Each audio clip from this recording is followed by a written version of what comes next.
बिस्मिल्लाहिर्रहमानिर्रहीम।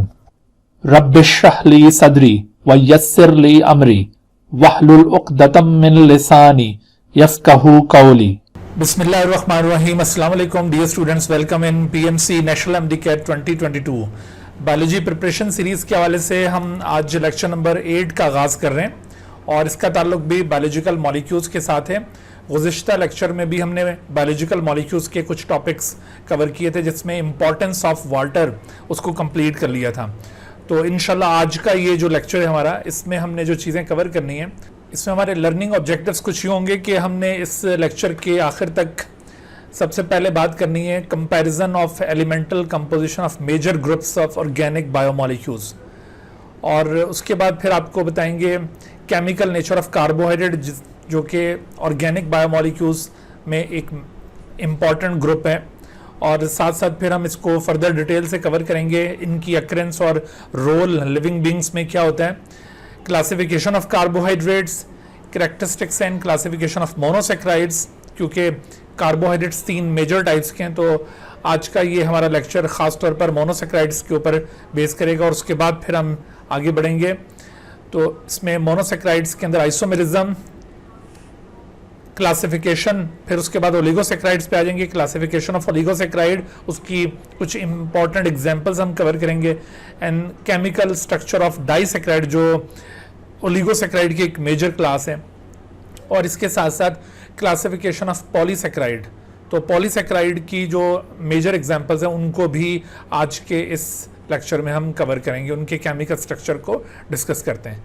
तो ये हमारे लर्निंग ऑब्जेक्टिव्स हैं आज के इस लेक्चर के।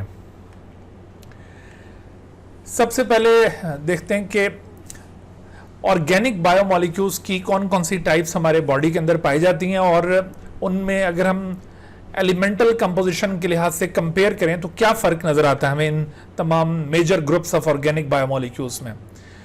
तो इसमें ऑर्गेनिक बायोमॉलिक्यूल्स में सबसे पहला ग्रुप है कार्बोहाइड्रेट्स। कार्बोहाइड्रेट्स, अब याद रखिए कि ये कार्बन, हाइड्रोजन, ऑक्सीजन पर मुश्तमिल होते हैं, और अमूमन आपको कार्बोहाइड्रेट्स में कार्बन, हाइड्रोजन, ऑक्सीजन के दरमियान जो रेशो नज़र आएगा वो 1:2:1 दिखाई देगा, या अगर एग्जैक्टली ऐसा ना हो तो कम से कम हाइड्रोजन और ऑक्सीजन अमूमन 2:1 में आपको दिखाई देते हैं। ये आइडेंटिफिकेशन होगी कार्बोहाइड्रेट की। अगर आपसे किसी क्वेश्चन में पूछा जाता है कि a compound which is made up of carbon, hydrogen, oxygen and in which hydrogen, oxygen are present in 2:1, तो ये कंपाउंड कौन सा होगा, आपका ध्यान फौरन कार्बोहाइड्रेट्स की तरफ जाना चाहिए। लेकिन अगर आप लिपिड्स को कंपेयर करें इनके साथ, तो लिपिड्स भी कार्बन, हाइड्रोजन, ऑक्सीजन पर ही मुश्तमिल दिखाई देते हैं, लेकिन as compare to carbohydrates lipid के अंदर कार्बन, हाइड्रोजन कंटेंट बहुत ज़्यादा होगा। इसमें कार्बन, हाइड्रोजन कंटेंट बहुत ज़्यादा होता है, ये बहुत ज़्यादा कंसंट्रेशन में ये दोनों एलिमेंट्स प्रेजेंट होंगे, और इनके मुकाबले में ऑक्सीजन बहुत ही कम क्वांटिटी के अंदर मौजूद होगी। तो अगर इस तरह का कोई आपको सिनेरियो दिया जाए कि एक ऐसा बायोमॉलिक्यूल है जो कार्बन, हाइड्रोजन, ऑक्सीजन पर मुश्तमिल है और उसके अंदर ऑक्सीजन बहुत कम मौजूद है, बराए नाम मौजूद है, बेसिकली वो एक हाइड्रोकार्बन है, तो वो लाजमी तौर पर फिर लिपिड होगा, ठीक है, वो कार्बोहाइड्रेट नहीं हो सकता। जैसे मिसाल के तौर पर C57H110O6, तो आपके ख्याल में ये कंपाउंड क्या हो सकता है, लिपिड हो सकता है या कार्बोहाइड्रेट? बहुत आसान है इसको पहचानना, it must B A lipid, क्योंकि इसमें कार्बन, हाइड्रोजन बहुत ज़्यादा जबकि ऑक्सीजन बहुत कम है। और अगर यहाँ हम एग्जांपल देते हैं C12H22O11, तो आप देखिए यहाँ पर 2:1 के अंदर ये हाइड्रोजन, ऑक्सीजन मौजूद हैं, तो ये लाजमी तौर पर फिर कार्बोहाइड्रेट होगा, ये लिपिड नहीं हो सकता, ठीक है। तो यूं हम एलिमेंटल कंपोजिशन के लिहाज से लिपिड्स और कार्बोहाइड्रेट को इजीली डिफरेंशिएट कर सकते हैं। याद रखो कि कार्बोहाइड्रेट्स और लिपिड्स, इन दोनों में कार्बन, हाइड्रोजन, ऑक्सीजन के अलावा कोई तीसरा, चौथा एलिमेंट भी हो सकता है, लेकिन वो एलिमेंट चूंकि तमाम कार्बोहाइड्रेट्स या तमाम लिपिड्स में यकसा तौर पर मौजूद नहीं होगा, इस वजह से आप उस एलिमेंट को कैरेक्टरिस्टिक एलिमेंट नहीं कह सकते। तो characteristic elements of carbohydrates and lipids are these 3: carbon, hydrogen, oxygen, which must be present in carbohydrate and lipids both. Okay, तीसरा जो बायोमोलिक्यूल है, organic group of biomolecule, that is called protein. और आपको याद होगा हमने लास्ट लेक्चर में जो प्रोपोर्शंस डिस्कस किए थे बायोमोलिक्यूल्स के, तो उसमें आपको बताया था protein is the most abundant organic biomolecule. तो प्रोटीन की एलिमेंटल कंपोजिशन लिपिड्स और कार्बोहाइड्रेट से यूं मुख्तलिफ है कि इसमें कार्बन और हाइड्रोजन और ऑक्सीजन के अलावा यहां पर लाजमी तौर पर नाइट्रोजन मिलेगा, जबकि कुछ प्रोटीन्स के अंदर आपको सल्फर भी मिलता है। ठीक है, सल्फर भी कुछ प्रोटीन्स के अंदर मिलता है।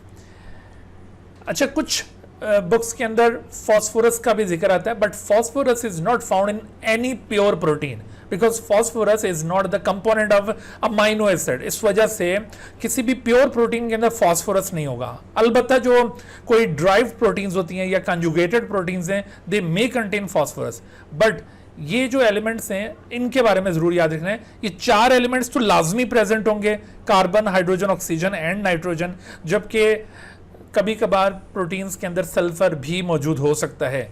तो याद रखो कि सल्फर ये हमेशा मौजूद नहीं होता। विच of the following element is not always found in the proteins, तो वो आपने सल्फर पिक करना है। ठीक है, कार्बन, हाइड्रोजन, ऑक्सीजन, नाइट्रोजन ये तो लाजमी मौजूद होते हैं ना, लेकिन सल्फर कभी कभार हो सकता है। या ये वाली बात अगर यूं पूछी जाए कि which of the following element may be present in protein, तो इसमें आपने कार्बन, हाइड्रोजन, ऑक्सीजन, नाइट्रोजन को पिक नहीं करना, because they must be present in protein. तो मे बी प्रेजेंट से मतलब है कि वो हो भी सकता है और नहीं भी हो सकता, तो वो फिर लाजमी सल्फर होगा। ठीक है, तो इस तरह से वर्डिंग को आपने जरा एनालाइज करना है और उसके मुताबिक आंसर पिक करना है। अच्छा, प्रोटीन्स के बाद आप देखिए nucleic acid is another very important group of biomolecule. इसमें carbon, hydrogen, oxygen, nitrogen, protein की तरह ये चार तो होंगे ही, लेकिन यहाँ पर फास्फोरस भी लाजमी मौजूद होगा। जैसे हमने प्रोटीन में कहा कि सल्फर में भी प्रेजेंट, बट यहाँ पर फास्फोरस के मुतालिक ये नहीं कहा जा सकता कि फास्फोरस में भी प्रेजेंट इन न्यूक्लिक एसिड। याद रखो, phosphorus must be present in the nucleic acid. Okay, क्योंकि कोई भी न्यूक्लिक एसिड, जाहिर है दो ही अक़साम है न्यूक्लिक एसिड्स की, एक डीएनए और दूसरी आरएनए, तो इन दोनों के अंदर ये पांचों एलिमेंट्स लाजमी मौजूद होते हैं। तो अब आपको ये देखिए elemental composition of different biomolecules, different organic biomolecules से अंदाजा हो रहा है कि वो कौन से एलिमेंट्स हैं which must be present in all organic biomolecules. तो उसमें कार्बन, हाइड्रोजन, ऑक्सीजन, ये तीन ऐसे एलिमेंट्स हैं that must be present in any group of organic biomolecule. अलबत्ता बाकी जो एलिमेंट्स हैं वो डिफर कर रहे हैं, किसी में मौजूद हैं, किसी में नहीं है। सही। अच्छा, अभी हम जब ये इन चारों ग्रुप ऑफ ऑर्गेनिक बायोमोलिक्यूल्स को फर्दर डिटेल से डिस्कस कर लेंगे तो इनकी एग्जांपल्स भी हमारे सामने आ जाएंगी। तो आपने फिर उन एग्जांपल्स के हवाले से भी ये वाले पॉइंट्स याद रखने ज़रूरी नहीं है कि आपको क्वेश्चन में यूँ डायरेक्टली कार्बोहाइड्रेट, लिपिड या प्रोटीन या न्यूक्लिक एसिड मेंशन किया हो। इनकी कोई स्पेसिफिक एग्जाम्पल भी गिवन हो सकती है, लिहाजा आप उनके हवाले से भी एलिमेंटल कंपोजिशन को माइंड में रखिएगा। जी, तो आगे हम बढ़ते हैं। Chemical nature of carbohydrates. देखिए, केमिकल नेचर ऑफ कार्बोहाइड्रेट को डिफाइन करते हुए हम एक टर्म यूज करते हैं, hydrated carbons. Word hydrated carbon असल में ये इसका लिटरल मीनिंग है, कार्बोहाइड्रेट वर्ड का लिटरल मीनिंग है। और केमिकल नेचर को डिफाइन करते हुए ये टर्म क्यों इसके लिए मुतारिफ करवाई गई है, उसकी वजह यह है कि ऐसे कोई भी कंपाउंड जो कार्बन, हाइड्रोजन और ऑक्सीजन पर मुश्तमिल हो और जिनके अंदर हाइड्रोजन और ऑक्सीजन का वही रेशो हो जिस रेशो के साथ ये वाटर के अंदर मौजूद होते हैं, तो ऐसे कंपाउंड्स को हाइड्रेटेड कार्बन्स कहा जा सकता है। जैसे कार्बन वाटर के साथ यूं एसोसिएटेड है, तो इस तरह के कार्बन को हाइड्रेटेड कार्बन कहा जाएगा।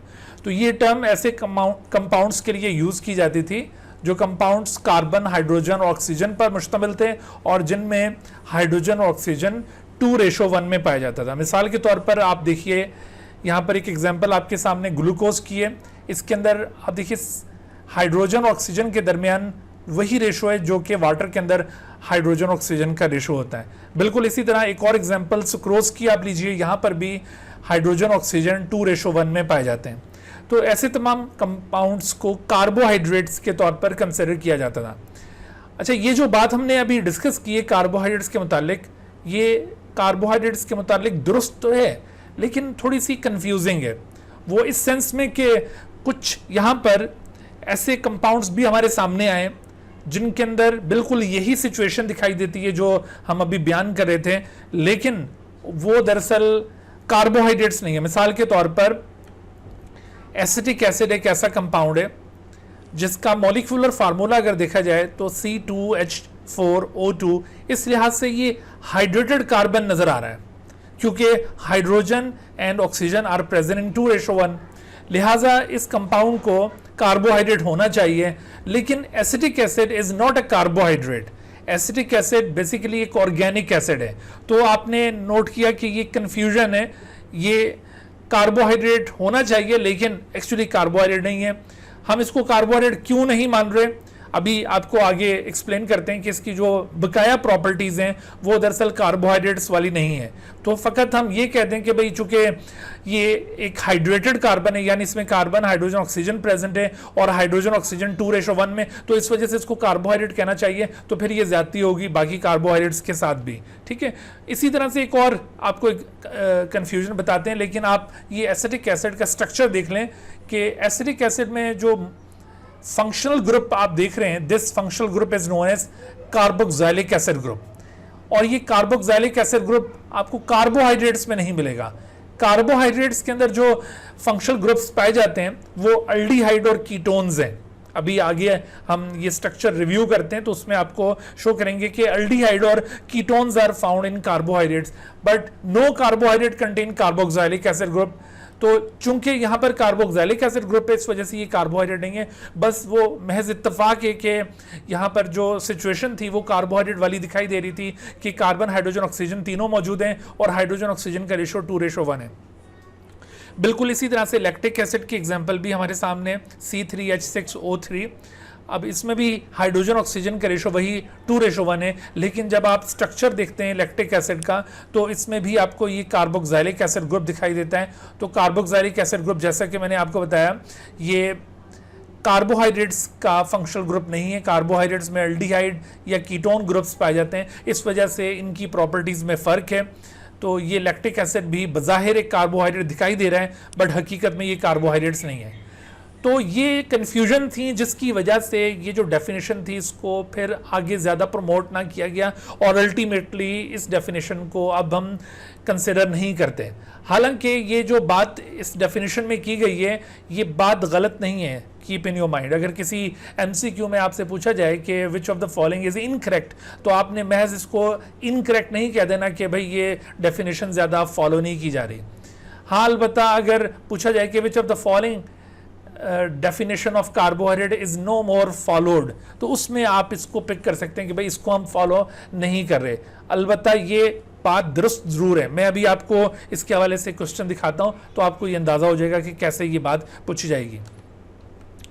अच्छा, इसमें आप देखिए कि केमिकल नेचर ऑफ कार्बोहाइड्रेट को फिर हम कैसे डिफाइन करें। अगर वो कन्फ्यूजन्स हमारे सामने हैं तो इनको डिफाइन फिर कैसे किया जाए। तो केमिकल नेचर ऑफ कार्बोहाइड्रेट्स को डिफाइन करने के लिए अमूमन हम डेफिनेशन यूज करते हैं that they are polyhydroxy aldehyde. आप देख रहे हैं यहाँ पर जो फंक्शनल ग्रुप है वो अल्डिहाइड है, और they are polyhydroxy ketone, this is another type of functional group. तो ये पॉलीहाइड्रोक्सी अल्डिहाइड होते हैं या पॉलीहाइड्रोक्सी कीटोन्स होते हैं। और अगर कोई कार्बोहाइड्रेट ना तो वो इस तरह का हो पॉलीहाइड्रोक्सी अल्डिहाइड ना वो पॉलीहाइड्रोक्सी कीटोन हो तो फिर वो लाजमी तौर पर इनका कोई डेरिवेटिव होगा। डेरिवेटिव से मतलब ये है कि ऐसे कंपाउंड्स जो पॉलीहाइड्रोक्सी एल्डिहाइड की कम्बिनेशन से या पॉलीहाइड्रोक्सी कीटोन की कम्बिनेशन से फॉर्म होते हैं उनको डेरिवेटिव कार्बोहाइड्रेट्स कहा जाता है। तो अगर कोई कार्बोहाइड्रेट इन दोनों नेचर से बिलोंग नहीं करता then it must be derivative of these compound. अब इसको हमने समझना है कि पॉलीहाइड्रोक्सी एल्डिहाइड से क्या मुराद है। देखो, polyhydroxy word refers to more than presence of more than one hydroxyl groups on a carbon chain। Word poly का मतलब क्या होता है? अगर मैं आपसे पूछता हूं what is the meaning of poly तो क्या कहते हैं आप? पॉली का मतलब क्या है? मैनी। आप मुझे बताएंगे कि यहां पर इस पॉलीहाइड्रोक्सी वर्ड के अंदर पॉली का मीनिंग हम क्या ले रहे हैं? इसका मतलब हम ले रहे हैं मोर देन 1 ले रहे हैं यहां पर, या मोर देन 10 ले रहे हैं, या मोर देन 100 ले रहे हैं? यहां पर इसका मीनिंग क्या लिया जा रहा है? आप इन ऑप्शंस में से पिक कीजिए, मोर देन 1, मोर देन 10 या मोर देन 100 या इन्फिनिटी। क्या इसका मीनिंग लिया है? More than 1। ठीक है, किसी को कोई डाउट है बेटा यहां पर कि इसका मीनिंग मोर देन 1 या कुछ और लिया जा रहा है? शाबाश, पार्टिसिपेट करें इसमें। पॉली का मतलब था, पॉली मीन्स मैनी। तो आप बेटे याद रखो कि ये जो वर्ड पॉली है, जब ये मुख्तलिफ टर्म्स के साथ यूज किया जाता है तो इस मैनी का जो कॉन्सेप्ट है वो वेरी करता है मुख्तलिफ टर्म्स में। मिसाल के तौर पर जैसे पॉली हाइड्रोक्सी वर्ड के अंदर पॉली का मतलब जो मैनी लिया जा रहा है, यहाँ पर मैनी का कॉन्सेप्ट है मोर देन 1। यहाँ पर ये मोर देन 1 वाला जो ऑप्शन है ये पिक किया जाएगा। लेकिन हमेशा ऐसा नहीं होगा, हमेशा ऐसा नहीं होगा, क्योंकि कुछ दीगर कार्बोहाइड्रेट्स, कुछ दीगर टर्म्स में आप पॉली वर्ड देखेंगे तो वहां पर पॉली का मतलब मैनी यकीनन होगा, लेकिन वहां पर मैनी का कॉन्सेप्ट मोर देन 1 के बजाय कहीं मोर देन 10 होगा, तो कहीं पर कुछ और लिया जाएगा। ठीक है, तो ये जरा केयरफुल रहना है। यहां पर जो भी इस तरह की टर्म्स आए जहां पर पॉली वर्ड यूज हो रहा है तो आपने केयरफुल रहना है कि वहां पर पॉली का कॉन्सेप्चुअल मीनिंग क्या है। वैसे पॉली का लिटरल मीनिंग क्या है? मैनी। ओके, तो अब यहां पर मोर देन 1 हाइड्रोक्साइल ग्रुप्स अगर एक कार्बन चेन पर मौजूद हो तो ऐसे कंपाउंड को पॉलीहाइड्रोक्सी कंपाउंड कहा जाएगा। What is a polyhydroxy compound? A compound having more than 1 hydroxyl groups. और अल्डिहाइड किसे कहते हैं? देखो, अल्डिहाइड ये एक और ग्रुप है that is called carbonyl. Carbonyl group, उसमें यूं कार्बन के ऊपर डबल बॉन्ड के साथ ऑक्सीजन अटैच होता है, जबकि इस कार्बन की 2 साइड्स पर कुछ और मौजूद हो सकता है। जैसे एक साइड तो हमेशा इस कार्बन की हाइड्रोजन से ऑक्यूपाइड होगी और दूसरी साइड पर कुछ और चीज हो सकती है जिसको हम आर से शो करेंगे। ठीक है, तो ये जो फंक्शनल ग्रुप है आप इसे कहेंगे this functional group is known as, ये अगर हम आर हटा दें, in general this functional group is known as carbonyl group. This is carbonyl. तो ये कार्बोनाइल ग्रुप जब कभी किसी कार्बन चेन की टर्मिनल पोजीशन पर आ जाए, देखिए ये कार्बोनाइल ग्रुप यहां पर टर्मिनल पोजीशन पर मौजूद है। This terminal carbon that is carbon number 1, इसके ऊपर आप डबल बॉन्ड के साथ ऑक्सीजन देख रहे हैं और जबकि दूसरा इसका जो बॉन्ड है वो नीचे वाले कार्बन के साथ, और एक साइड पर आप देख रहे हैं हाइड्रोजन आ गया। तो यूं अगर ये टर्मिनल पोजीशन के ऊपर कार्बोनाइल ग्रुप सिचुएटेड हो तो फिर इसे अल्डिहाइड कहा जाएगा। तो आपने नोट किया कि ये कंपाउंड ऑलरेडी पॉलीहाइड्रोक्सी कंपाउंड था, लेकिन साथ साथ अल्डिहाइड वाली सिचुएशन भी शो कर रहा है। तो these compounds are called as polyhydroxy aldehydes. और जबकि पॉलीहाइड्रोक्सी कीटोन्स क्या होंगे, उसमें भी पॉलीहाइड्रोक्सी का मतलब वही होगा, एक से ज्यादा OH ग्रुप्स का प्रेजेंट होना। But ketone, again ketone is the derivative of carbonyl. पहले हमने कहा कि कार्बोनाइल ग्रुप अगर टर्मिनल पोजीशन पर मौजूद हो तो अल्डिहाइड, और अगर ये दरमियान में कहीं आ जाए तो फिर इसे कीटोन कहते हैं। This is ketone group. So अब ये कंपाउंड आप देखिए मोर देन 1 OH ग्रुप्स की वजह से पॉलीहाइड्रोक्सी, और कीटोन की वजह से ये कीटोन, तो ये पूरा इसका नाम हो जाएगा पॉलीहाइड्रोक्सी कीटोन। और तीसरी पॉसिबिलिटी मैंने क्या बताई है कि इनका कोई डेरिवेटिव वो भी कार्बोहाइड्रेट में शुमार होगा। यानी अगर इस जैसे कंपाउंड्स चेन फॉर्म कर लें या इस जैसे कंपाउंड्स कोई चेन फॉर्म कर लें, so by the combination of these compound जो भी कोई कंपाउंड फॉर्म होंगे, those compounds will be called as derivative carbohydrates. तो कार्बोहाइड्रेट्स केमिकली इस तरह के मॉलिक्यूल्स होते हैं। अच्छा, अब ये जो हमने मॉलिक्यूल्स यहाँ पर कंसिडर किए हैं जी, अभी हाँ बेटे क्या सवाल है? सर मुझे ना ये पॉलीहाइड्रोक्सी अल्डिहाइड भी समझ आ गया, पॉलीहाइड्रोक्सी कीटोन, लेकिन इनके डेरिवेटिव्स का नहीं पता चला। कैसे पहचानेंगे कि इनके डेरिवेटिव्स हैं? अभी बिल्कुल, अभी हम आगे आते हैं ना अगले स्लाइड्स के ऊपर, तो आपको ये डेरिवेटिव वाला कॉन्सेप्ट और वाजे हो जाएगा। ठीक है, थैंक यू सर जी। अच्छा बेटे, तो ये देखो पॉलीहाइड्रोक्सी अल्डिहाइड, इसमें अगर मैं आपसे पूछता हूँ कि इसका मॉलिक्यूलर फार्मूला आप फॉर्म करें, क्या बनेगा मॉलिक्यूलर फार्मूला? तो यहाँ पर टोटल कितने कार्बन एटम्स मौजूद हैं? 3 कार्बन्स, तो C3 हो गया ये। अच्छा, हाइड्रोजन्स कितने यहाँ पर? तो काउंट करें 1 2 3 4 5 6, तो 6 हाइड्रोजन हो गए यहाँ पर। अच्छा, फिर अगर इसमें ऑक्सीजन काउंट किया जाए तो 1 2 and 3 ऑक्सीजन। तो आप जरा गौर कीजिए, वही C3H6O3 जो अभी हमने लैक्टिक एसिड का फार्मूला देखा था, एग्जैक्टली वही फार्मूला बन गया। लेकिन लैक्टिक एसिड का स्ट्रक्चर आपको याद है, अभी मैंने दिखाया था आपको, उसके अंदर कौन सा फंक्शनल ग्रुप था? कार्बोक्सिलिक एसिड ग्रुप, और यहां पर आपको अल्डिहाइड ग्रुप नजर आ रहा है। तो ये फर्क है लैक्टिक एसिड और कार्बोहाइड्रेट के अंदर। तो कार्बोहाइड्रेट ये पॉलीहाइड्रोक्सी अल्डिहाइड होते हैं, या फिर ये पॉलीहाइड्रोक्सी कीटोन। इसमें भी ये फार्मूला आप देखिए, 1 2 3 3 carbons, 1 2 3 4 5 6 hydrogens, and how many oxygen are there, 3 oxygen. Again formula वही बन गया, लेकिन अब की बार स्ट्रक्चर फिर मुख्तलिफ हो गया, यानी लैक्टिक एसिड वाला स्ट्रक्चर नहीं है। लैक्टिक एसिड में कार्बोक्सिलिक एसिड ग्रुप है, यहाँ पर कीटोन ग्रुप है। तो ये कार्बोहाइड्रेट की पहचान होती है, lactic acid is not a carbohydrate. ठीक है, तो लैक्टिक एसिड क्यों कार्बोहाइड्रेट नहीं है, हालांकि उसका फार्मूला C3H6O3 है, हालांकि वो एक हाइड्रेटेड कार्बन है।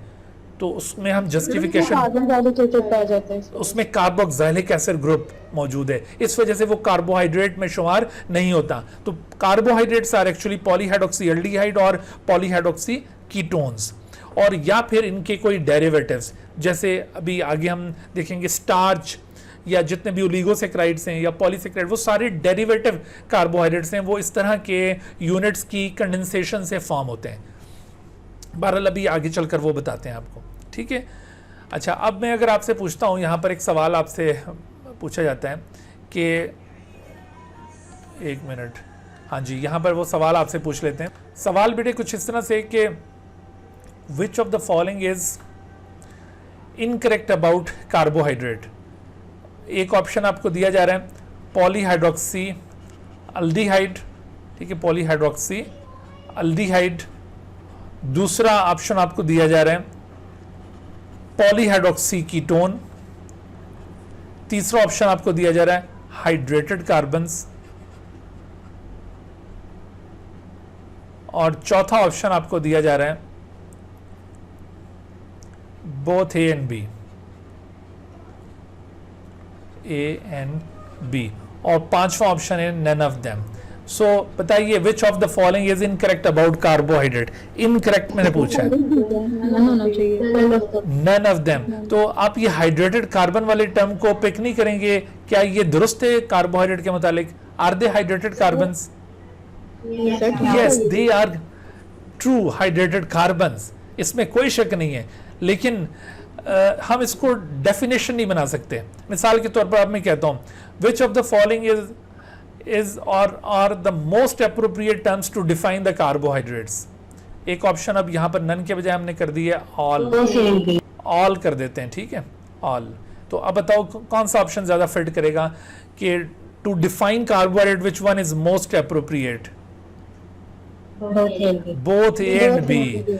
ये पॉलीहाइड्रोक्सी एल्डिहाइड और पॉलीहाइड्रोक्सी कीटोन ये ज्यादा ऑथेंटिक टर्म्स हैं in order to define the carbohydrates as compare to the hydrated carbons. सही है, तो ये इस तरह से आपने दोनों कॉन्सेप्ट्स याद रखने। अच्छा, तो उसके बाद आगे चलते हैं occurrence and role of the carbohydrates.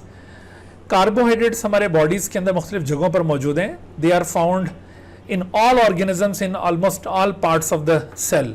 Carbohydrates की अगर प्योर फॉर्म्स देखनी हो तो जैसे cellulose of wood cotton, cotton जो होता है ये प्योर फॉर्म है कार्बोहाइड्रेट्स की। पेपर जो हम डेली लाइफ में यूज़ करते हैं, या फिर ये जो कपड़ों पे कलफ लगाते हैं स्टार्च, और फिर ये मुख्तलिफ किस्म के जो हम सीरियल्स खाते हैं, चावल है गंदम है उसके अंदर, और root tubers, sugarcane, glucose, all these are the examples of the carbohydrate. तो यहाँ पर MCQ पूछे जाते हैं कि which of the following is a carbohydrate या which of the following substance contain carbohydrate. तो आपने ये याद रखना है, ये वाली जो चीज़ें आपको पॉइंट आउट की हैं इनके अंदर अगरचे दूसरी चीज़ें भी हो सकती हैं, लेकिन कार्बोहाइड्रेट मेजर कंटेंट के तौर पर इन सब के अंदर मौजूद है। अच्छा, रोल का जहाँ तक ताल्लुक है तो कार्बोहाइड्रेट्स ये फंक्शनल रोल भी परफॉर्म करते हैं, यानी as a source of energy act करते हैं। जैसे प्लांट के अंदर जो एनर्जी की स्टोरेज है वो स्टार्च की फॉर्म में होगी, एनिमल बॉडी के अंदर एनर्जी की स्टोरेज अगर कार्बोहाइड्रेट की शक्ल में होनी है तो फिर वो ग्लाइकोजन की फॉर्म में होगी। ठीक है, ये दोनों स्टोरेज कार्बोहाइड्रेट्स हैं। बट ग्लूकोज एक इंस्टेंट सोर्स ऑफ एनर्जी है। जब भी किसी जगह पर ATP रिक्वायर्ड होते हैं तो फौरी तौर पर ग्लूकोज को ब्रोकन डाउन किया जाता है in cellular respiration to get those ATP। तो ये एक इंस्टेंट सोर्स ऑफ एनर्जी है। Structural role of carbohydrate. Carbohydrate living bodies के मुख्तलिफ कंपोनेंट्स को बॉडी पार्ट्स को भी फॉर्म करते हैं, such as cell wall of plants या फंजाई या प्रोटिस्ट और माइक्रो ऑर्गेनिज्म। इनके अंदर जो स्ट्रक्चरल कॉन्स्टिट्यूएंट है वो carbohydrate in the form of cellulose, chitin, pectin, peptidoglycan. ये सब हम ऑलरेडी डिस्कस कर चुके हैं सेल वाले चैप्टर के अंदर। तो इस तरह से ये स्ट्रक्चरल रोल भी परफॉर्म करता है। अच्छा, अगर आपसे पूछा जाए कि एक सिंगल सेक्राइड यूनिट क्या चीज है, तो सिंगल सेक्राइड यूनिट आपने याद रखना है कि एक पॉलीहाइड्रोक्सी एल्डिहाइड या फिर ये पॉलीहाइड्रोक्सी कीटोन, इनको सिंगल सेक्राइड यूनिट्स कहा जाता है। सिंगल सेक्राइड यूनिट, तो single saccharide unit is either polyhydroxy aldehyde और पॉलीहाइड्रोक्सी कीटोन। दरअसल ये जो वर्ड सेक्राइड हमने यहाँ पे यूज किया है ना, सेक्राइड ये कार्बोहाइड्रेट्स के लिए आमतौर पर टर्म यूज की जाती है, और सेक्राइड दरअसल एक ग्रीक वर्ड से ड्राइव्ड है which means sugar. Greek word है सैक्रॉन, जहां से ये टर्म हमने ली है सेक्राइड, और इसका मतलब होता है शुगर। तो चूंकि ज्यादातर कार्बोहाइड्रेट्स स्वीट टेस्ट रखते हैं, इस वजह से उनको सेक्राइड्स के तौर पर कंसिडर किया जा रहा है। और जब भी कहा जाए कि what is a single saccharide unit, तो आपने ये टर्म्स याद रखनी है कि अ पॉलीहाइड्रोक्सी एल्डिहाइड और a polyhydroxy ketone are the single saccharide units. तो हम इसी चीज़ को यूज़ करेंगे, ये जो सेक्राइड यूनिट्स हैं, इनको सेक्राइड टर्म को यूज़ करते हुए क्लासिफिकेशन ऑफ कार्बोहाइड्रेट परफॉर्म करते हैं। उससे पहले आप ये सवाल का जवाब दें कि what is a single saccharide unit. It is a polyhydroxy aldehyde और पॉलीहाइड्रोक्सी कीटोन, या it is a glucose molecule only, या it is glyceraldehyde molecule only, या आइदर ए और B. Very good, very good, बिल्कुल सही है, बिल्कुल सही है जी। तो क्लासिफिकेशन ऑफ कार्बोहाइड्रेट में हम ये सेक्राइड टर्म को बेस बनाते हुए इनके ग्रुप्स के नाम मेंशन करेंगे। So based upon number of saccharide units there are 3 groups of carbohydrates. One of them is called monosaccharide, other is oligosaccharide and then polysaccharide. ये 3 ग्रुप्स में कार्बोहाइड्रेट्स को क्लासिफाई किया जाता है। बाज़ जगहों पर डाइसेक्राइड ग्रुप को अलग क्लास के तौर पर लिखा गया होता है और ओलिगोसेक्राइड को अलग कर दिया जाता है। उसकी वजह यह है कि चूंकि ओलिगोसेक्राइड में डाइसेक्राइड एक मेजर ग्रुप है, इस वजह से सम टाइम उसको अलग कर दिया जाता है। लेकिन ज़्यादातर जो ऑथेंटिक बुक्स हैं उनके अंदर ओलिगोसेक्राइड पूरा एक ग्रुप है विच कंटेन डाइसेक्राइड। अच्छा, तो इसमें अगर हम कंपैरिजन करें इनकी करैक्टरिस्टिक्स का, तो हमें सबसे पहला जो पॉइंट इनमें नजर आ रहा है वो नंबर ऑफ सेक्राइड यूनिट के हवाले से। जैसे यहाँ पर आप देख रहे हैं मोनो यहाँ पर एक सफिक्स यूज हुआ है, प्रीफिक्स यूज हुआ है यहाँ पर मोनो का मतलब क्या है, 1। तो यहाँ पर वो कार्बोहाइड्रेट्स इंक्लूड होंगे जो सिंगल सेक्राइड यूनिट पर मुश्तमिल होंगे, जैसे अभी आपको मैंने ये शो किए थे सिंगल सेक्राइड यूनिट्स, ठीक है। जबकि ओलिगोसेक्राइड है, इसमें जो वर्ड ओलिगो यहाँ पर प्रीफिक्स के तौर पर यूज किया है, इसका मतलब होता है फ्यू, और फ्यू की यहाँ पर रेंज ये मुतय्यन की गई है कि 2 से लेकर 10 तक, यानी ऐसे कार्बोहाइड्रेट्स जो 2 सेक्राइड यूनिट की कंडेंसेशन से बने, या 3 सेक्राइड यूनिट की कंडेंसेशन से वो ड्राइव हो, या 4 या अप टू 10 सेक्राइड यूनिट की कंडेंसेशन से वो ड्राइव हो, तो उनको लिगोसेक्राइड कहा जाएगा। ये वो डेरिवेटिव टाइप के कार्बोहाइड्रेट्स हैं जो अभी हम कह रहे थे ना कि आइदर पॉलीहाइड्रोक्सी एल्डिहाइड और पॉलीहाइड्रोक्सी कीटोन और देयर डेरिवेटिव्स। तो जो ट्रू पॉलीहाइड्रोक्सी एल्डिहाइड और कीटोन्स हैं वो तो ये मोनोसेक्राइड्स हैं, जबकि oligosaccharides are the derivative carbohydrates. तो ये कितने मोनोसेक्राइड से ड्राइव हो सकते हैं, एटलीस्ट 2 सेक्राइड यूनिट से ये ड्राइव हो सकते हैं, और ये मैक्सिमम 10 सेक्राइड यूनिट से ये ड्राइव हो सकते हैं, ओके। जबकि polysaccharide they are composed of more than 10 saccharide units, इनमें 10 से ज्यादा सेक्राइड यूनिट हमेशा मौजूद होते हैं। ये ज्यादा कॉम्प्लेक्स कार्बोहाइड्रेट्स होंगे। अगर मैं आपसे यहां पर पूछता हूं कि बताइए at least how many saccharide units must be present in an oligosaccharide, 2 या 10 या 2 to 10 या फिर more than 10, तो क्या आंसर आप पिक कर सकते हैं? at least how many saccharide units are या must be present in an oligosaccharide? at least 2. at least 2. और maximum how many saccharide units must be present in an oligosaccharide? 10. 10. And what is the range of number of saccharide units in an oligosaccharide? तो फिर वो 2 to 10 हो 2 to जाएगा। 10. तो ये जब questions आपके सामने आ रहे होंगे उस वक्त ऐसा ना वो पजल हो जाएं जैसे अभी आप फरफर आंसर दे रहे हैं, इसी तरह से आपका दिमाग चलना चाहिए जी। उसके बाद अब आप देखें पॉलीसेक्राइड के मुतालिक भी अगर मैं ऐसा ही क्वेश्चन आपसे पूछता हूं कि बताइए कि यहां पर एक और ऑप्शन में आपको दे देता हूं 11, ठीक है। तो polysaccharide, at least how many saccharide unit must be present in a polysaccharide? 2, 10, 2 to 10, more than 10 या 11? Which one is the right answer? 11. Why not more than 10? 11. आप 11 को क्यों प्रेफर कर रहे हैं मोर देन 10 पे? हालांकि हमने यहां पर कहा कि those which are composed of more than 10 saccharide unit. Because 11 would be the minimum. हाँ जी, तो actually 11 is also more than 10, but more than 10 ये एक जनरलाइज टर्म है। मोर देन 10 इसमें कोई स्पेसिफिक नंबर गिवन नहीं है, whereas 11 is more specific answer. And whenever 2 answers are correct, so you should go for more specific answer rather than general answer, ठीक है। तो यहां पर ये more than 10 भी अगरचे दुरुस्त है, 11 भी दुरुस्त है, बट 11 को प्रेफर इसी वजह से किया जा रहा है कि 11 इज मोर स्पेसिफिक आंसर। अगर 11 ऑप्शन हटा दिया जाए तो फिर ऐसी सूरत में more than 10 वाले ऑप्शन को आप पिक कर सकते हैं जी। उसके बाद आप देखें कि जो मोनोसेक्राइड्स हैं दे आर सिंपलेस्ट कार्बोहाइड्रेट, इनको फर्दर आप सिंप्लीफाई नहीं कर सकते, इनको आप फर्दर हाइड्रोलाइज नहीं कर सकते। अगर आपने ज़बरदस्ती करने की कोशिश की तो ये अपनी प्रॉपर्टीज़ लूज़ कर देंगे, ये मज़ीद फिर कार्बोहाइड्रेट कहलाने के हकदार नहीं रहेंगे, इस वजह से इनको सिंपलेस्ट कहा गया है।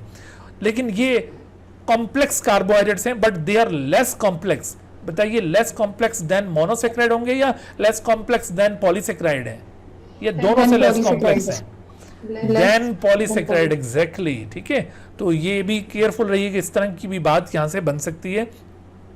तो इनके अंदर आप देखिए हाइड्रोलिसिस पॉसिबल है, आप इनको हाइड्रोलाइज करें तो आपको कम से कम कितने सेक्राइड यूनिट मिलेंगे अपॉन हाइड्रोलिसिस? 2। कम से कम 2। और ज्यादा से ज्यादा कितने मिलेंगे? 10, ठीक है। और रेंज है 2 to 10। बिल्कुल इसी तरह polysaccharide, they are highly complex carbohydrates and upon hydrolysis they can yield at least 11 saccharide unit, ठीक है। मैक्सिमम कितने सेक्राइड यूनिट ये यील्ड कर सकते हैं ये किसी को नहीं पता, because different type of polysaccharides have different number of saccharide units. उसमें हम ये पिन पॉइंट नहीं कर सकते भाई मैक्सिमम इतने हो सकते हैं, सही है, ये बात जहन में रहे। हाँ जी, तो फिर एक और प्रॉपर्टी आप इनकी देखिए कि वाटर के अंदर इनकी जो सॉल्युबिलिटी है वो सबसे ज्यादा आपको मोनोसेक्राइड में नजर आएगी, they are highly water soluble. लेकिन oligosaccharides they are slightly less water soluble, ये लेस वाटर सॉल्युबल हैं देन मोनोसेक्राइड और than polysaccharide. What do you think? Less soluble than polysaccharides. Less soluble than monosaccharide, यही तो यहाँ पर confusion होती हैं। देखो ये जो पॉलीसेक्राइड है दे आर इनसॉल्युबल, उनसे तो ये ज्यादा सॉल्युबल है ना, ठीक है। They are less soluble than monosaccharide, so be careful in such wordings. यहाँ पर ये वर्डिंग का ही खेल होता है बायोलॉजी में ज़्यादातर, और बच्चा कंफ्यूज हो जाता है एग्जाम के टाइम पर और गलती कर बैठता है। तो आप लोग इंशाल्लाह ऐसी गलतियाँ नहीं करेंगे। ये बार बार आपको जो मुख्तलिफ हर जगह से क्वेश्चन बना के दिए जा रहे हैं, इसीलिए ये पूछे जा रहे हैं ताकि आप फेमिलियर हो जाएं कि जहाँ पर गलती होती है। अच्छा, polysaccharides they are generally insoluble because some polysaccharides are soluble in some specific condition, otherwise they are insoluble। और फिर आप देखिए कि इनका स्वीट टेस्ट भी मैटर करता है, जैसे monosaccharides they are sweetest among all the carbohydrates. दुनिया में जो सबसे मीठा कार्बोहाइड्रेट है, sweetest carbohydrate in the world, that is actually the fructose, और वो इसी से बिलोंग करता है, फ्रक्टोज, ठीक है। फ्रक्टोज ये जो हम कॉमन शुगर यूज करते हैं सुक्रोज, उससे भी ज्यादा मीठा है ये फ्रक्टोज। और हाँ जी, and it is very much abundant in the honey. हालांकि ये बाकी फ्रूट्स में भी है लेकिन ज्यादा क्वांटिटीज की हनी के अंदर मौजूद है, and that's why honey is supposed to be the sweetest natural product in the world. इसी वजह से कहते हैं ना एज स्वीट एज हनी, ठीक है। आपने कभी ये नहीं सुना होगा as sweet as sugar cane, तो एज स्वीट एज हनी इसी वजह से कहा जाता है।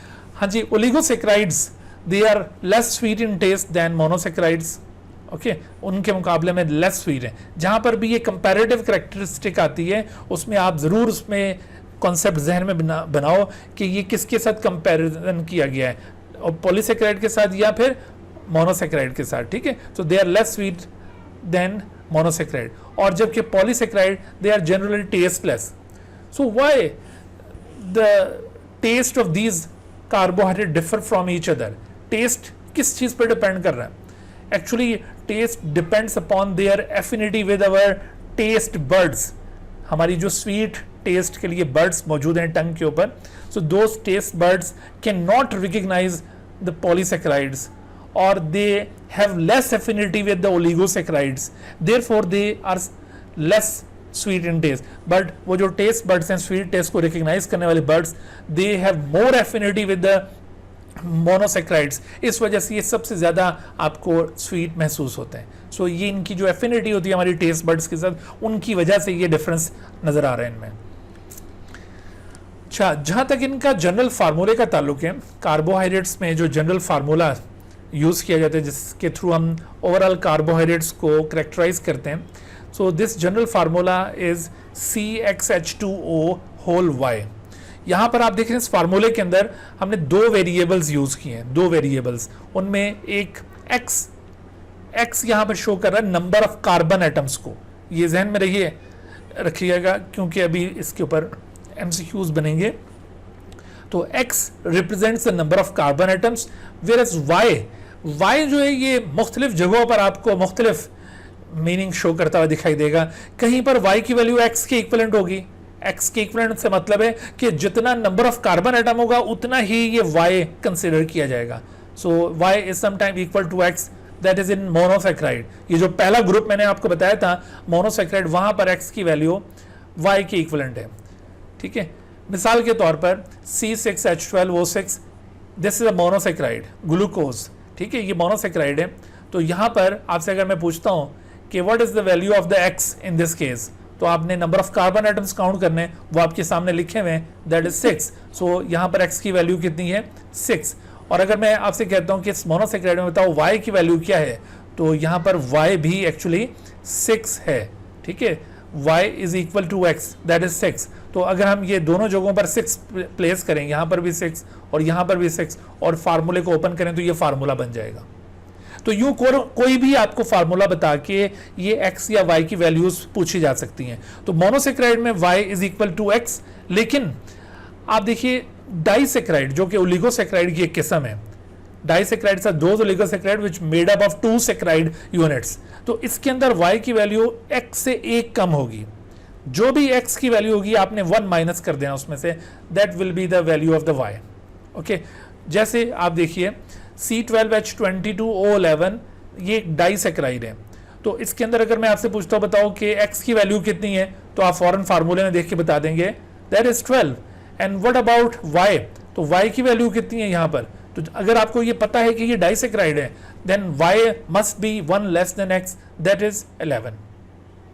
अच्छा, फिर आप देखिए यहाँ पर कि जैसे जैसे हम number of saccharide unit increase होंगे, जैसे डाई के बाद ट्राइसैकेराइड, तो इसी तरह से हमने X में से पहले 1 माइनस किया डाइसैकेराइड में, अब हम 2 माइनस करेंगे, फिर हम 3 माइनस करेंगे। तो जैसे जैसे कार्बोहाइड्रेट कॉम्प्लेक्स होता चला जाएगा तो आप मजीद एक एक माइनस करते चले जाएंगे और यूं Y की वैल्यू डिटरमिन होगी।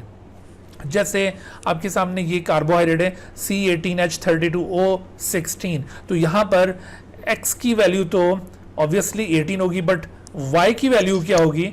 तो Y must B 2 less than 30, नहीं बेटा 2 लेस देन X। तो X की अगर 18 है तो 2 लेस करें इसमें से 16 बनता है। हाँ 16, ठीक है।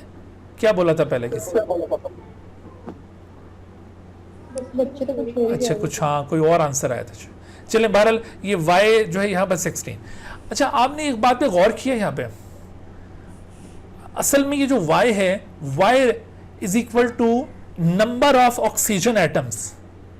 आप गौर कीजिए, देखो मोनोसैकेराइड के अंदर Y की वैल्यू 6 है इधर ग्लूकोज के केस में, और ऑक्सीजन 6 है। अच्छा, ये हमने जो डाइसेक्राइड की एग्जांपल ली, यहाँ पर y की वैल्यू 11 थी और यहाँ पर ऑक्सीजन 11 है, और यहाँ पर ट्राइसेक्राइड में आप देख लीजिए कि y की वैल्यू 2 लेस देन x है, दैट इज 16, तो यहाँ पर ऑक्सीजन 16 है। तो यहाँ पर हमारे सामने एक और कंसेप्ट वाजे हुआ कि एक्चुअली ये जो y होता है ये नंबर ऑफ ऑक्सीजन एटम्स को इंडिकेट कर रहा होता है, ऑक्सीजन को ये शो करता है। x किसको रिप्रेजेंट कर रहा है? नंबर ऑफ कार्बन्स को, और y किसको रिप्रेजेंट कर रहा है? नंबर ऑफ ऑक्सीजन को। जैसे मैं आपसे एक सवाल पूछता हूं, देखो कि general formula to represent a carbohydrate molecule is CxH2O whole y, what is the value of the y in a trisaccharide carbohydrate having the molecular formula this. अब आपको यूं याद करने की जरूरत नहीं है कि भाई वो ट्राइसेक्राइड में 2 कम करने हैं या 3 कम करने हैं, इससे क्रैमिंग ना करें, जस्ट आप मॉलिक्यूलर फार्मूला देखें। इसमें ये जो C दिया हुआ है दिस इज x से 18, और जो O दिया हुआ है this is actually the y, तो y it is equal to 16। तो अब देखो यहाँ पर क्या आंसर बनेगा? 2 लेस देन x। देखो आपने वो वाली बात नहीं रटा मारनी, अब यहाँ पर फॉरन फार्मूले में से जो ऑक्सीजन कंटेंट गिवन हो वो y सपोज कर लें और x के साथ उसको कंपेयर कर लें और ऑप्शन को आप एनालाइज करें, तो आप बिल्कुल करेक्ट आंसर पे पहुंच जाएंगे। ठीक है भाई, बात क्लियर हुई आपको ये? तो right answer is 2 less than x। जी भाई, तो उसके बाद आप देखिए मोनोसेक्राइड्स को फर्दर हम आगे डिटेल से देखते हैं। मोनोसेक्राइड्स की कुछ कैरेक्टरिस्टिक्स ऑलरेडी आप समझ चुके हैं, जैसे monosaccharides are true carbohydrates. Why they are supposed to be true carbohydrates? Because they are either polyhydroxyaldehyde or polyhydroxyketone. इस वजह से ये ट्रू कार्बोहाइड्रेट्स हैं, दे आर नॉट डेरिवेटिव्स। बाकी दोनों groups oligosaccharide and polysaccharides are derivative carbohydrates, but monosaccharides are pure carbohydrates. ठीक है, और फिर दूसरी बात आप देखिए कि the range of number of carbons in monosaccharide is 3 to 7। Monosaccharide में नंबर ऑफ कार्बन्स, ये जो x की वैल्यू थी वो कम से कम कितने? 3, और मैक्सिमम कितने होंगे? 7, दैट्स ऑल। लेकिन याद रखो कि ओवरऑल कार्बोहाइड्रेट्स की अगर हम बात करें तो उसमें नंबर ऑफ कार्बन एटम्स जो हम x से रिप्रेजेंट करे थे वो मिनिमम तो 3 होंगे, लेकिन मैक्सिमम किसी कार्बोहाइड्रेट के अंदर कितने कार्बन एटम्स हो सकते हैं ये कोई फिक्स नहीं है। तो यहाँ पर अक्सर कंफ्यूजन हो जाती है जब हम ये बात पूछते हैं ना कि the range of number of carbon atoms in monosaccharide, ये तो 3 to 7 है, बट अगर यहाँ पर वर्ड चेंज कर दें, मोनोसेक्राइड के बजाय इन कार्बोहाइड्रेट कर दें, तो 3 to 7 क्या दुरुस्त होगा आंसर? फिर नो। ठीक है, उसमें 3 to many thousand या 3 to infinity आंसर होना चाहिए उसमें। अच्छा, आप एक और प्रॉपर्टी देखें कि किसी भी मोनोसेक्राइड में all the carbon atoms except 1 have hydroxyl group. जैसे आप देखिए अगर कोई कार्बोहाइड्रेट टोटल 3 कार्बन एटम्स पर मुश्तमिल है तो उसके तीनों कार्बन में से सिवाय एक के बाकी सब के ऊपर हाइड्रोक्साइल ग्रुप मौजूद होगा।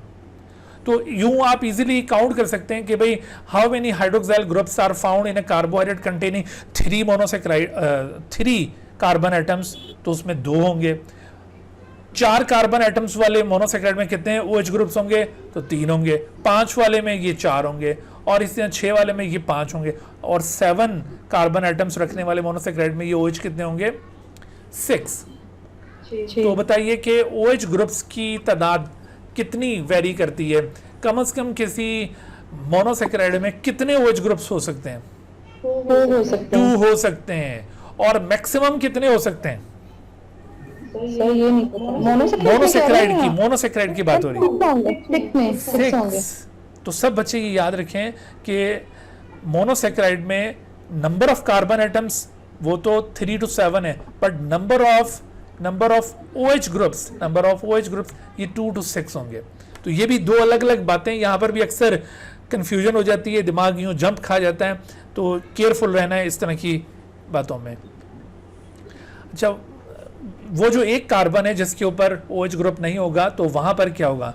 The remaining carbon atom is either the part of aldehyde और कीटोन। वो या तो अल्डिहाइड का पार्ट है वो कार्बन, या वो कीटोन का पार्ट है। ठीक है, तो इस लिहाज से ये कार्बोहाइड्रेट, ये जो मोनोसेक्राइड हैं, ये या तो पॉलीहाइड्रोक्सी एल्डिहाइड होते हैं या फिर पॉलीहाइड्रोक्सी कीटोन्स होते हैं। इनको जनरली रिप्रेजेंट करने के लिए हम CH2O होल Y के बजाय, अगरचे वो फार्मूला भी यहाँ पे होल्ड करता है, बट हम ये यहाँ पर CnH2nOn से इसको रिप्रेजेंट कर सकते हैं, जबकि N किसको शो कर रहा है, नंबर ऑफ कार्बन एटम्स को, और वो जो नंबर ऑफ कार्बन एटम्स हैं और नंबर ऑफ ऑक्सीजन ये अमूमन मोनोसैकेराइड के अंदर बराबर ही होते हैं, इसमें फ़र्क नहीं होता। इसी वजह से यहाँ पर एक ही वेरिएबल यूज़ किया गया है।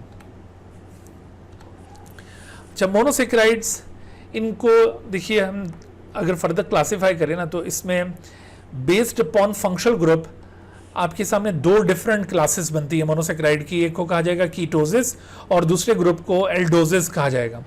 और based upon number of carbon atoms आप अगर इनको क्लासीफाई करें तो एक ग्रुप कहलाता है ट्रायोसिस, दूसरा ग्रुप कहलाता है टेट्रोसिस। बीच में उसकी एग्जांपल हमने यहाँ पे नहीं लिखी हुई, तो बीच में आएगा एक टेट्रोसिस, फिर आएगा पेंटोसिस, ये पेंटोसिस है, पेंटोसिस, उसके बाद फिर ये हेक्सोसिस और उसके बाद फिर ये हेप्टोसिस। तो आप देखिए कि सिवाय एक 3 से लेकर 7 कार्बन एटम्स तक इनमें number of carbon atom very करता है। ठीक है, नंबर ऑफ कार्बन एटम्स की बुनियाद पर जो क्लासिफिकेशन थी, this is based upon number of carbon atoms. तो नंबर ऑफ कार्बन एटम्स की बुनियाद पर ये क्लासिफिकेशन और फंक्शनल ग्रुप की बुनियाद पर ये क्लासिफिकेशन है। सही, आपने ये एग्जाम्पल ज़रूर इनकी याद रखनी है। और इनमें आपको ये नज़र आ रहा है कि सिवाय एक एक कार्बन के बाकी तमाम कार्बन्स पर OH ग्रुप्स आपको दिखाई दे रहे हैं। अच्छा, इसके अलावा हमें मज़ीद कुछ एग्जाम्पल्स और उनके फंक्शंस को भी याद रखना होगा। जैसे आपको अभी मैंने ये जो 5 क्लासेस मेंशन किए, ट्रायोसिस, टेट्रोसिस, पेंटोसिस, हेक्सोसिस एंड हेप्टोसिस, इनका मॉलिक्यूलर फार्मूला वो अभी जो जनरल फार्मूला बताया था CnH2nOn, इससे हम ड्राइव कर सकते हैं। तो ट्रायोसिस के लिए ये फार्मूला बनेगा, टेट्रोसिस के लिए ये बनेगा, ये पेंटोसिस का, और ये हेक्सोसिस और ये हेप्टोसिस के लिए। इसमें जो एल्डोस टाइप के शुगर्स होंगे, एल्डोट्रायोज, ऐसा एल्डोस जो ट्रायोज भी हो तो उसकी एग्जांपल है ग्लाइसरल्डिहाइड। एल्डोटेट्रोज, इसकी एग्जांपल है एरिथ्रोज। इसी तरह से ये एल्डोपेंटोज है, एल्डोहेक्सोज और ये एल्डोहेप्टोज। आपने नोट किया कि मैंने ये दोनों जो क्लासेस के नेम उनको मर्ज कर दिया। फॉर एग्जांपल ग्लाइसरल्डिहाइड, ये नंबर ऑफ कार्बन एटम्स के लिहाज से क्या था, ट्रायोज, और ये फंक्शनल ग्रुप के लिहाज से एल्डोज है। तो इस वजह से हमने इसको कलेक्टिवली क्या कहा है, एल्डोट्रायोज, ताकि दोनों बातों का अंदाजा हो सके। जैसे मैं अगर आपसे सवाल पूछता हूं, जरा गौर कीजिएगा, एक ऑप्शन आपको दिया गया है ट्रायोज, एक ऑप्शन आपको दिया गया है एल्डोज, एक ऑप्शन आपको दिया गया है एल्डोट्रायोज,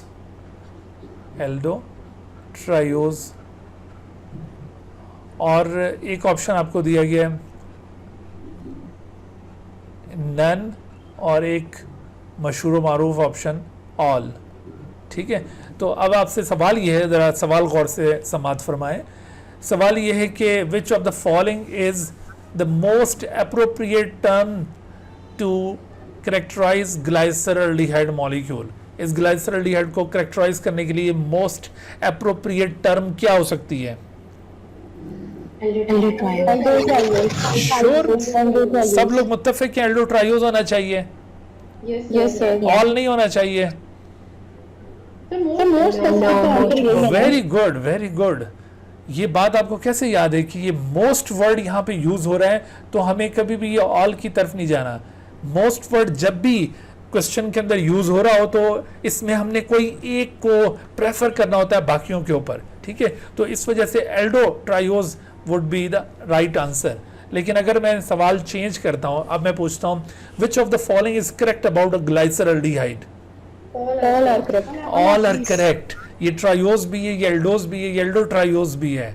ठीक है, तो ऐसी सूरत में फिर ऑल की तरफ हम जाएंगे। Very good. ठीक है, तो ये बातें इसी तरह से आपको याद होनी चाहिए। इसी तरह बेटे देखो, ये ketosis, this is another class of monosaccharide. तो जैसे हमने एल्डोसिस में ये कंबाइंड टर्म्स बनाई थी, कीटोसिस के अंदर भी कंबाइंड टर्म्स बनाएंगे हम। जैसे ग्लाइसरल्डिहाइड ये एक एल्डोट्रायोज था, बिल्कुल इसी तरह डाई हाइड्रोक्सी एसीटोन ये कीटोट्रायोज है। इरिथ्रियोलोज ये कीटोटेट्रोज है, ये कीटोपेंटोज है, ये कीटोहेक्सोज, कीटोहेप्टो। तो ये सारी एग्जांपल्स आप अच्छी तरह से याद कर लीजिए, ये ऐसे सवालात इनके मुतालिक भी हो सकते हैं। सही। अच्छा, अब इनके फंक्शंस भी आपको क्लियर होने चाहिए। अभी हम आगे जैसे जैसे बढ़ेंगे तो ये मुख्तलिफ मॉलिक्यूल्स आप आने वाले चैप्टर्स में इनके रोल ऑब्जर्व करेंगे।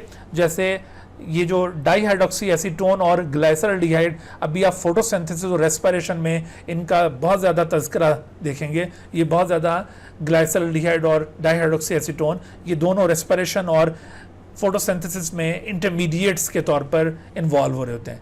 ये दोनों बैक्टीरियल फोटोसिंथेसिस के इंटरमीडिएट्स हैं, जबकि ये जो मॉलिक्यूल्स आप देख रहे हैं राइबोज, ये मशहूर व मारूफ शुगर है which is found in RNA, और डीऑक्सीराइबोज ये डीएनए के अंदर पाई जाने वाली शुगर है। अच्छा, डीऑक्सीराइबोज बेसिकली तो ये एक पेंटोज शुगर है, and pentoses are generally characterized by C5H10O5, but deoxyribose को आप स्पेशली माइंड में रखिए कि इसका फार्मूला उसमें एक ऑक्सीजन कम होगा, इसी वजह से नाम के साथ ये डीऑक्सी वर्ड ऐड किया गया। समझ आई बात? तो ये थोड़ा सा एक्सेप्शनल केस है। तो बहरहाल ये डीएनए और आरएनए में पाए जाने वाली शुगर्स, और जबकि राइब्यूलोज आपने फोटोसिंथेसिस में एक मॉलिक्यूल पढ़ा होगा, कार्बन डाइऑक्साइड एक्सेप्टर वाला। हाँ जी, कार्बन डाइऑक्साइड एक्सेप्टर, RUBP इसका नाम है, राइब्यूल ना, this is not RuBisCO, keep in your mind जी। बस यही फर्क है, और इधर अक्सर हम MCQs में बच्चों को अरेस्ट करते हैं, तो आप केयरफुल रहें।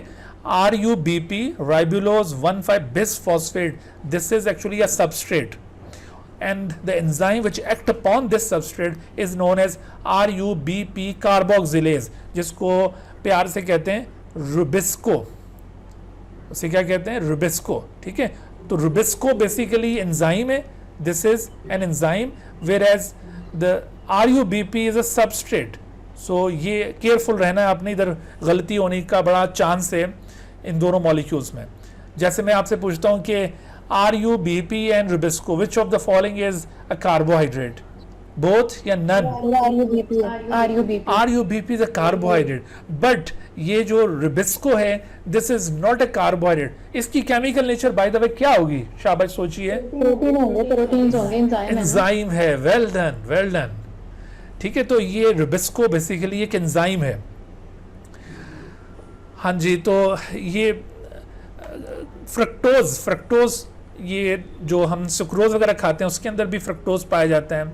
इसके अलावा जब ग्लूकोज का ब्रेकडाउन होता है तो उस ब्रेकडाउन के दौरान भी फ्रक्टोज एक इंटरमीडिएट के तौर पर प्रोड्यूस होगा, और इसके साथ साथ ये फ्रक्टोज और ये जो ग्लैक्टोज और ग्लूकोज ये मिलकर लैक्टोज बनाते हैं, मिल्क शुगर में भी ये पाए जाते हैं।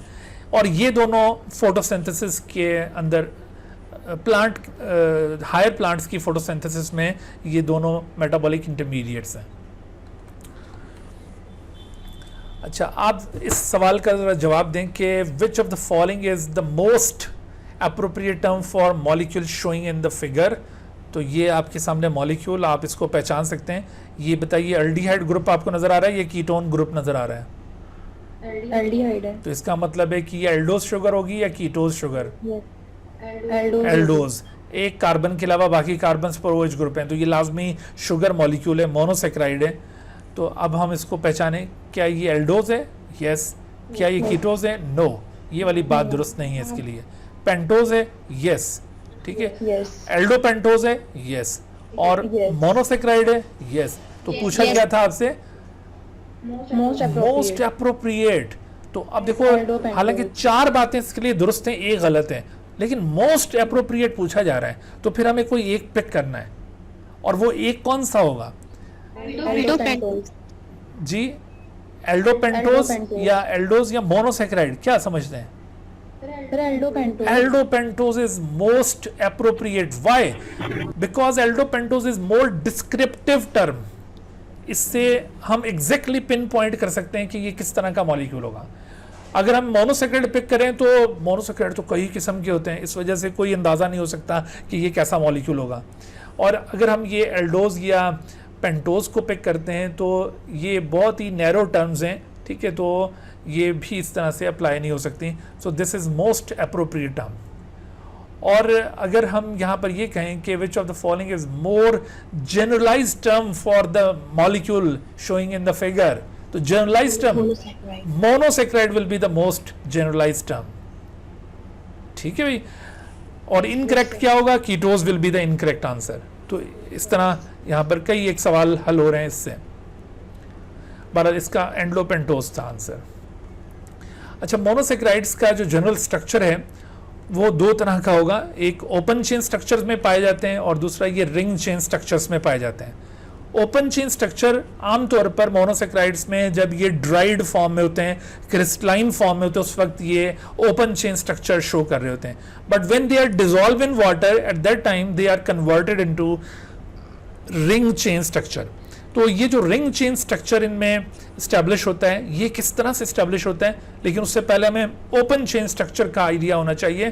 तो ओपन चेन स्ट्रक्चर इस तरह का होगा, यानी इसमें एक लीनियर चेन ऑफ कार्बन्स, उसमें आप फंक्शनल ग्रुप देखेंगे, या तो एल्डिहाइड होगा, अगर कीटोन होगा तो सेकंड कार्बन पर होगा, और बाकी कार्बन्स के ऊपर OH ग्रुप्स होंगे। लेकिन इसमें ज़रा याद रखिएगा कि ये जो OH की ओरिएंटेशन है, राइट या लेफ्ट, ये मैटर करती है, क्योंकि इससे इसकी प्रॉपर्टीज़ पे फ़र्क पड़ता है, और इस तरह से डिफरेंट टाइप के आइसोमर्स वजूद में आते हैं। यानी इस वक्त ये जो आपके सामने गिवन शुगर है, this is actually the ribose. ये क्या चीज़ है, राइबोज। और अगर मैं यहाँ पर कोई भी OH ग्रुप उठा के लेफ्ट साइड पे प्लेस कर देता हूँ तो ये फिर राइबोज नहीं रहेगा, ये राइबोज का कोई आइसोमर बन जाएगा। तो ये ओरिएंटेशन बड़ी मैटर करती है H और OH की। जबकि रिंग चेन की फॉर्म में ये इस तरह से राइबोज दिखाई देगा। तो ये इस तरह रिंग में कैसे कन्वर्ट होता है, इस बात को हमने समझना है। देखिए, दो तरह के रिंग्स यहाँ पे पॉसिबल हैं, एक है फ्यूरेनोज रिंग और दूसरे पायरेनोज रिंग। और ये भी समझ लें कि ये जो रिंग्स हैं they are generally found in pentoses and hexoses. ये जो पेंटोजेज और हेक्सोजेज हैं उनके अंदर आपको ये अमूमन रिंग स्ट्रक्चर्स नजर आएंगे, जैसे, क्योंकि और ये दोनों हैं भी ज़्यादा कॉमन शुगर्स। फ्यूरेनोज रिंग और पायरेनोज रिंग ये कौन से मोनोसेक्राइड शो करते हैं, तो इसमें जितने भी ऑल पेंटोजेज, जितने भी पेंटोजेज हैं वो सब फ्यूरेनोज में कन्वर्ट होते हैं, और जितने कीटो हेक्सोजेज हैं, कीटो हेक्सोजेज, वो भी दरअसल फ्यूरेनोज में कन्वर्ट होंगे। But aldo hexoses are converted into pyranose. अभी मैंने जो क्लासिफिकेशन में मुख्तलिफ एग्जाम्पल्स दी थी उनमें आपको याद होना चाहिए कि कौन सी एग्जाम्पल इसमें फॉल करती है, कौन से इसमें, तो उससे आप अंदाज़ा लगा सकते हैं कि वो फ्यूरेनोज रिंग में कन्वर्ट होगा या पायरेनोज में। अच्छा, यहाँ पर भी अक्सर ये दोनों टर्म्स फिसल जाती हैं दिमाग में कि ये 5 मेंबर रिंग जो था, this is 5 member ring, keep in your mind. ये भी बात पूछी जाती है कि it contains how many carbon and how many oxygen. So this ring consist of 1 oxygen and 4 carbon atom. This is not a 5 carbon ring, keep in your mind. This is 5 membered ring in which 1 is oxygen and the remaining 4 are the carbon atoms. Similarly, this pyranose is 6 membered, not 6 carbon ring. तो इसमें एक oxygen और बाकी corners के ऊपर आपको carbons मिलेंगे।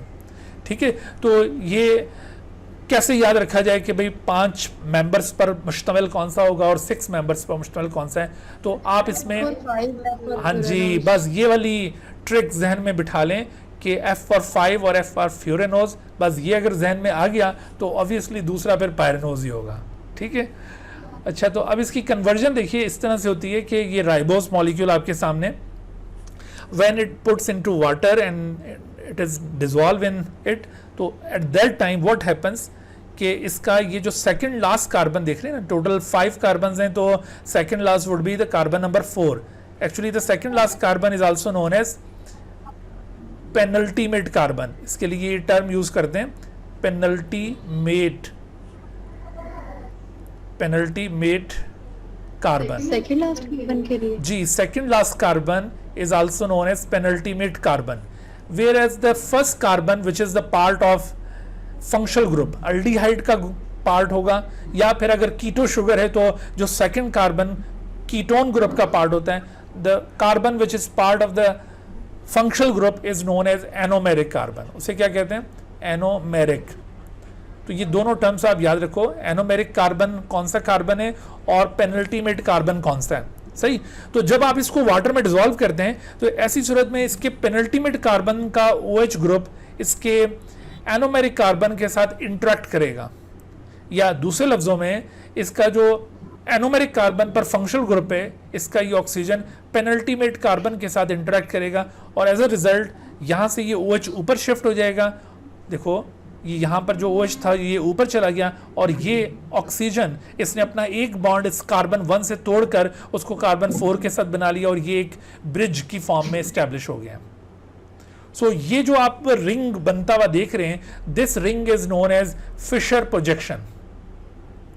दरअसल ये जो फिशर प्रोजेक्शन है ये इस रिंग की 2 डायमेंशनल फॉर्म है। This is 2 dimensional representation of the ring.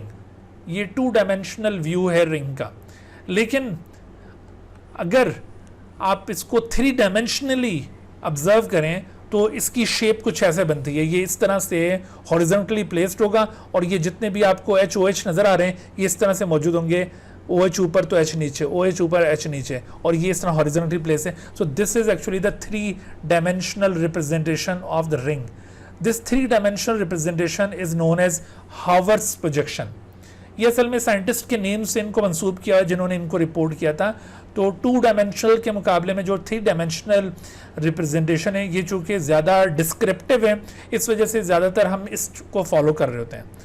हालांकि दुरुस्त वो भी है बट वो लेस डिस्क्रिप्टिव टर्म में रिप्रेजेंटेशन है, जबकि ये ज़्यादा डिस्क्रिप्टिव रिप्रेजेंटेशन है। ठीक है जी, तो इस तरह से ये रिंग में एस्टैब्लिशमेंट होती है when they are dissolve in water.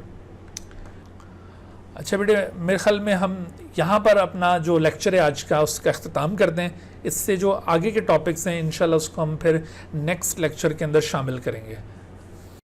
Dear viewers, thank you for watching this video. If you have not subscribed this channel, kindly subscribe it and also press the bell icon below so that you could be notified about any new video lecture from Biology Guardian. And also do not hesitate to ask any question regarding this lecture. My contacts are shown on the screen. Thank you once again.